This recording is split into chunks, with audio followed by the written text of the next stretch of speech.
Captain Saburo Sakai, a legend among Imperial Japanese Army Air Force pilots, sliced his Mitsubishi A6M0 through the pre-dawn haze clinging to the Kyushu coastline. His eyes, honed by years of brutal aerial combat from China to the Philippines, meticulously scoured the vast, empty canvas of the sky. Intelligence whispers, chilling and persistent, spoke of approaching silver behemoths, a new breed of American terror from the south. The date was June 15th. A day that would forever shatter the certainties of aerial warfare. Sakai commanded a squadron of Japan's most battle-hardened aviators, men who had stared down superior American aircraft and emerged victorious through sheer skill, cunning, and an intimate, almost primal understanding of their enemy's limits. Yet, nothing in Sakai's extensive, bloody combat record, nothing in their collective experience, could have prepared them for the apparition that materialized on the northern horizon at precisely 0847 hours. Massive aircraft, polished aluminum gleaming like predatory mirrors in the burgeoning sunlight, advanced in an unnervingly perfect formation at 28,000 feet. These were the Boeing B-29 Superfortress bombers, machines unlike anything Japanese pilots had ever conceived, dwarfing even the largest American bombers of previous campaigns. With wingspans exceeding 140 feet and fuselages stretching nearly the length of a destroyer, the B-29 wasn't merely an aircraft. It was the chilling culmination of American aerospace engineering. It incorporated technologies that savagely pushed the boundaries of 1,940 aviation science, promising to redefine the very nature of air superiority. Its pressurized crew compartments allowed operations at altitudes where Japanese fighters gasped for performance, and massive R-3350 duplex Cyclone engines, generating to 200 horsepower each, offered unprecedented speed and altitude. But most critically, nestled within its sleek, lethal form was a central fire control system, a technological breakthrough so radical, so utterly revolutionary, that it was about to rewrite every rule of aerial combat and plunge Sakai and his men into a nightmare they couldn't comprehend. Sakai throttled his Zero to maximum power and began climbing toward the bomber formation, signaling his squadron to follow. Standard Japanese interceptor doctrine called for coordinated attacks from multiple angles, using the Zero's superior maneuverability to exploit blind spots in bomber defensive arrangements. Previous encounters with American B-17 Flying Fortress and B-24 Liberator bombers had confirmed that patient positioning and precise timing could overcome heavy defensive firepower through tactical superiority. The climb to 28,000 feet stretched Sakai's Zero to its operational limits. The Nakajima Sakai radial engine struggled in the thin air, producing barely 900 horsepower at that altitude, while American engines maintained full power through advanced turbocharging systems. Japanese pilots understood they faced performance disadvantages at high altitude, but years of combat experience had taught them to compensate through superior tactics and aggressive pursuit. As his squadron approached firing range, Sakai immediately noticed that the B-29 formation was unlike any bomber group he had previously engaged. The aircraft maintained perfect spacing and altitude despite winds aloft that should have created formation difficulties. More disturbing, the bombers showed no defensive reaction to approaching fighters, maintaining course and speed without the evasive maneuvers that characterized previous American bomber encounters. Lieutenant Hiroshi Nishizawa, leading the second element of Sakai's squadron, radioed his initial observations as the formation closed to 2,000-meter range. The B-29 defensive turrets appeared different from conventional American bomber armament, lacking the visible gunners that manned B-17 and B-24 positions. Instead, the turrets seemed automated, tracking smoothly through calculated arcs that suggested mechanical rather than human control. The first indication of the Central Fire Control System's capabilities came at 800-meter range, when all 4 B-29 seconds simultaneously opened fire with their dorsal turrets. The coordinated response was impossible with conventional defensive arrangements, requiring communication and timing beyond human reaction capabilities. Twin streams of 50 caliber machine gun fire reached toward Sakai's fighters with accuracy that exceeded anything Japanese pilots had experienced. Sakai immediately understood that he faced revolutionary technology.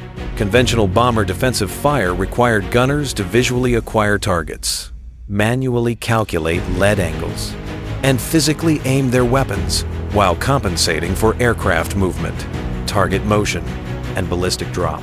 The B-29 turrets demonstrated precision that suggested mechanical calculation of these variables, achieving first-round accuracy that eliminated the ranging shots normally required for effective aerial gunnery. The General Electric Central Fire Control System incorporated 5 analog computers that calculated targeting solutions based on multiple variables, including airspeed, altitude, temperature, humidity, target range, target speed, and gravitational bullet drop. Gunners needed only to track targets briefly through optical sights, while the computers calculated optimal firing solutions and automatically directed turret movement. The system could compensate for parallax errors created by the distance between sighting positions and actual gun locations. Nishizawa Zero took hits from the initial defensive salvo, 50 caliber rounds, punching through the lightweight aluminum structure and severing control cables in the port wing. The Japanese pilot fought his damaged aircraft through a series of evasive maneuvers, trying to break the lock that the B-29 fire control system had established. But the turrets continued tracking with mechanical precision, adjusting aim automatically for every course change and altitude variation. The technological superiority was immediately apparent to experienced pilots who understood aerial gunnery requirements. Japanese fighters carried Zeben, 7mm machine guns, and occasionally a single 20mm cannon, weapons that required multiple hits to damage heavily constructed American bombers. The B-29 defensive armament included 10 50 caliber Browning machine guns, capable of destroying Japanese fighters with single, well-placed bursts. Sakai attempted a head-on attack against the lead B-29, using high-speed closure to minimize exposure time to defensive fire. The tactic had proven effective against previous American bombers, whose nose armament was limited and manually operated. But the B-29's forward upper turret tracked his approach with computer-calculated precision, opening fire at maximum effective range, with targeting accuracy that forced immediate evasive action. The psychological impact was immediate and devastating. Japanese pilots had developed confidence through years of combat against American aircraft whose capabilities they understood and could counter through tactical adaptation. The B-29 Central Fire Control System represented technology beyond their experience, creating defensive effectiveness that their training and doctrine could not overcome.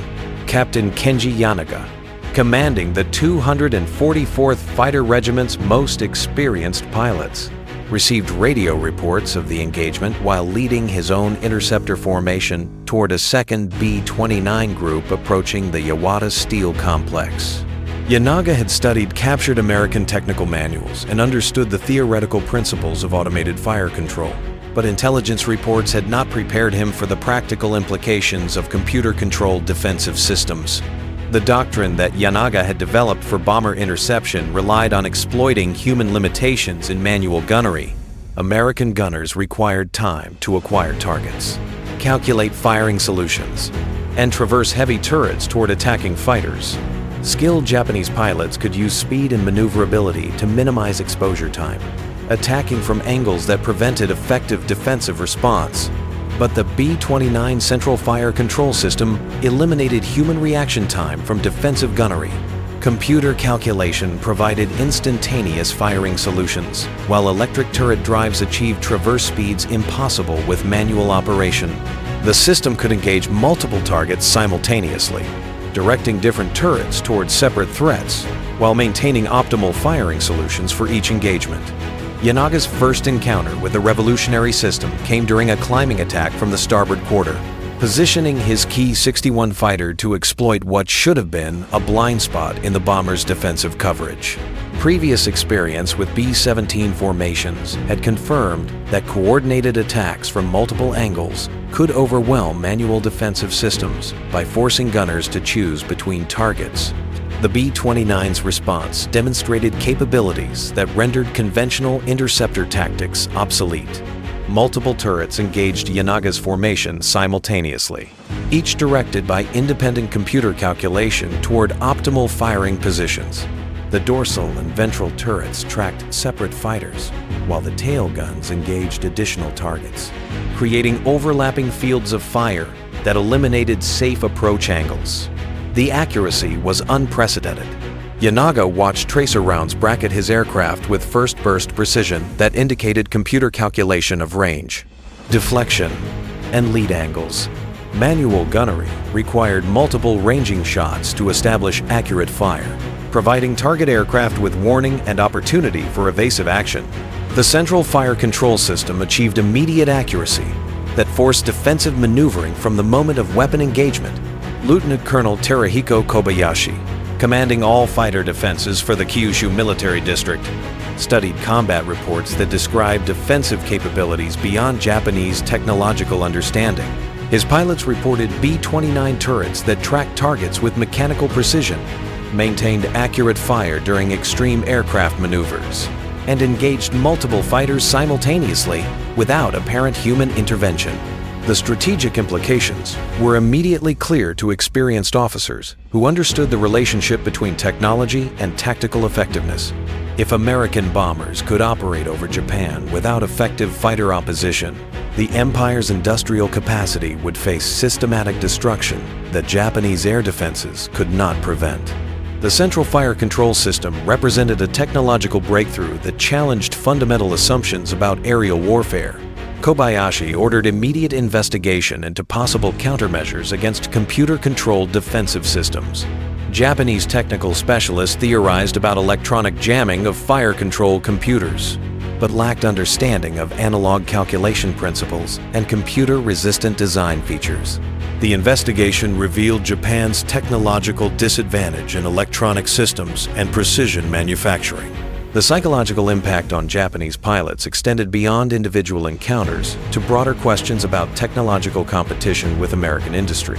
Veteran aviators who had achieved success through superior training and aggressive tactics faced opponents whose technological advantages could not be overcome through skill alone. The realization that American engineering had produced weapon systems beyond Japanese capabilities created demoralization among units that had previously maintained confidence despite numerical disadvantages. Major Takashi Horikoshi, Chief Technical Officer for the Imperial Japanese Army Air Force, compiled intelligence reports describing B-29 defensive systems that incorporated principles unknown to Japanese aerospace engineering. The Central Fire Control System represented integration of analog computers, precision optics, and automated control mechanisms that exceeded Japanese manufacturing capabilities by generations. Horikoshi's analysis concluded that the B-29 defensive technology demonstrated American scientific and industrial advantages that Japanese research programs could not quickly overcome. The precision manufacturing required for analog computers, the advanced optics needed for accurate ranging, and the sophisticated electrical systems controlling turret movement represented engineering capabilities that Japanese industry had not developed. The technical investigation revealed specific advantages that created the Central Fire Control System's effectiveness. Ballistic computers calculated bullet trajectory based on current atmospheric conditions, providing accuracy that human gunners could not achieve through manual calculation.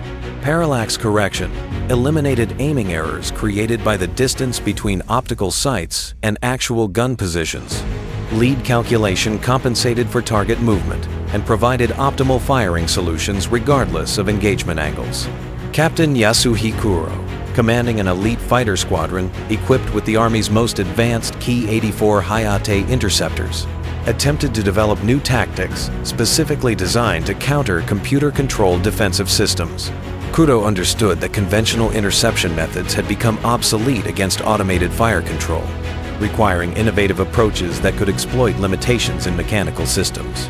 The tactical experiments revealed the comprehensive nature of American technological advantages. High-speed diving attacks that should have minimized exposure, timed to defensive fire encountered tracking systems that maintained accuracy throughout extreme maneuvers.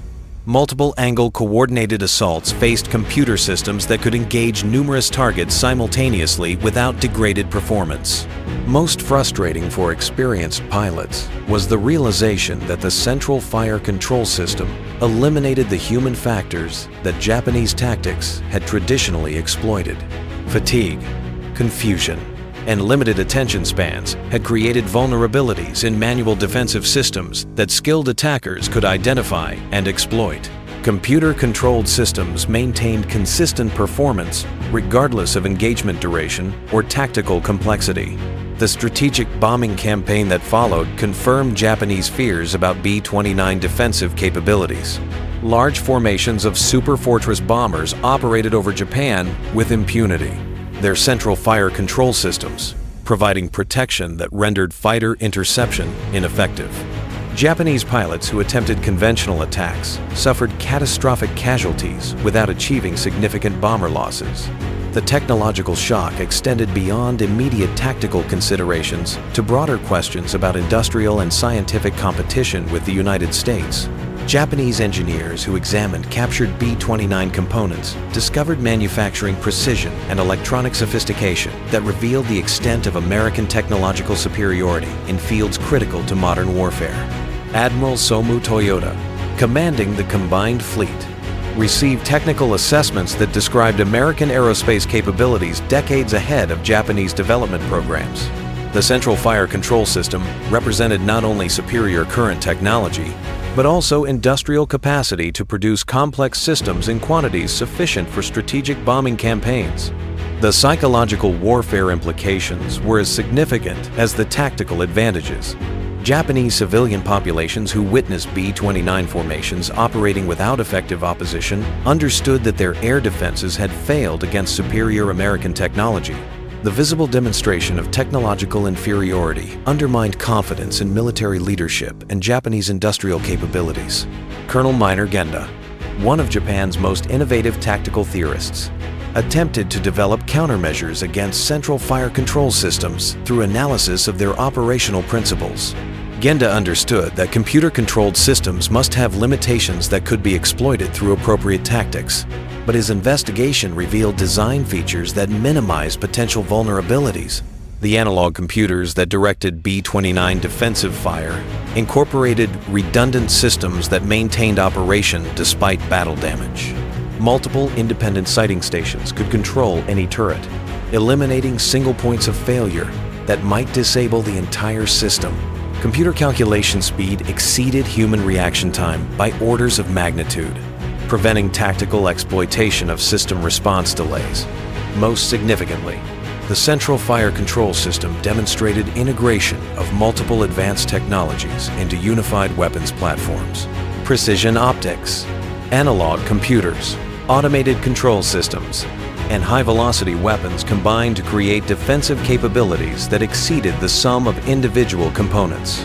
The technological synthesis represented engineering achievements that Japanese industry could not duplicate with available resources. The strategic bombing results confirmed the effectiveness of B-29 defensive systems equipped with central fire control technology. Japanese fighter units that attempted interception suffered loss rates approaching 30% per mission, while achieving bomber destruction rates below 2%. The technological imbalance made sustained defense of Japanese airspace impossible, despite deploying the Empire's most experienced pilots and advanced aircraft. Lieutenant General Masakazu Kawabe, commanding all Japanese air defense forces, acknowledged in his final operational assessment that American technological superiority had rendered conventional interceptor tactics obsolete. The central fire control system represented a revolutionary advancement that provided B-29 formations with defensive capabilities beyond Japanese countermeasures. The broader implications of this technological shock extended far beyond the immediate tactical nightmare. reaching deep into the post-war understanding of scientific and industrial competition in modern warfare. The Central Fire Control System wasn't just a superior weapon, it was a stark, undeniable demonstration that advanced manufacturing capacity and relentless research could forge weapon systems capable of creating decisive tactical advantages, rendering obsolete traditional notions of numerical strength or individual pilot skill. The psychological scars etched onto Japanese pilots who survived their encounters with the B-29's defensive systems lasted throughout their military careers, and indeed, their lives.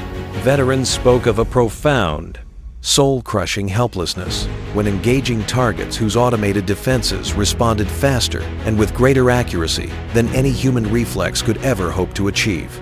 This chilling realization that American technology had surpassed human capabilities in critical aspects of aerial combat violently challenged every traditional concept of warrior skill, honor, and tactical superiority they held dear.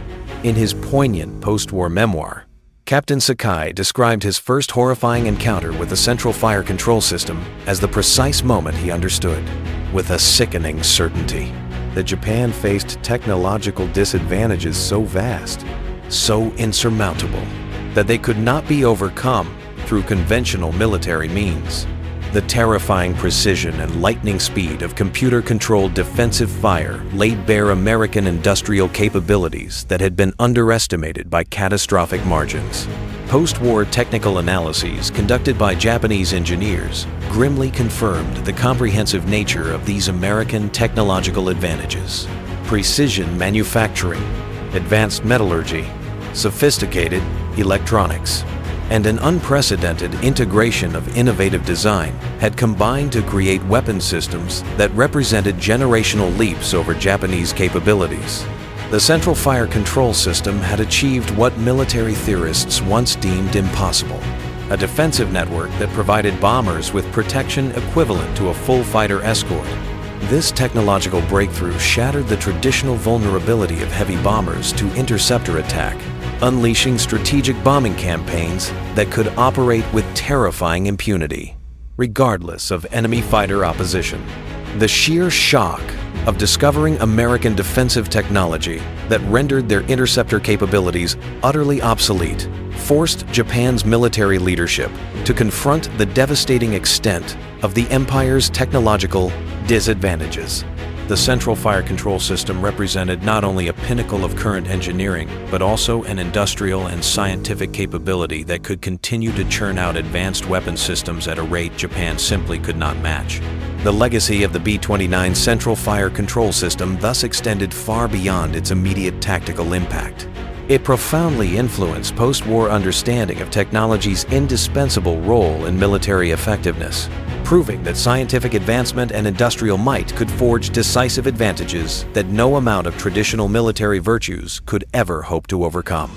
In the end, this system was more than just revolutionary defensive technology.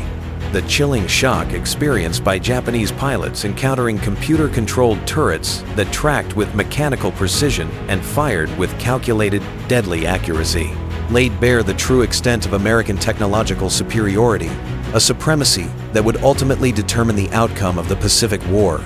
The automated systems, by eliminating human limitations from aerial gunnery, offered irrefutable evidence that the United States had achieved industrial and scientific capabilities far beyond Japan's ability to counter or duplicate.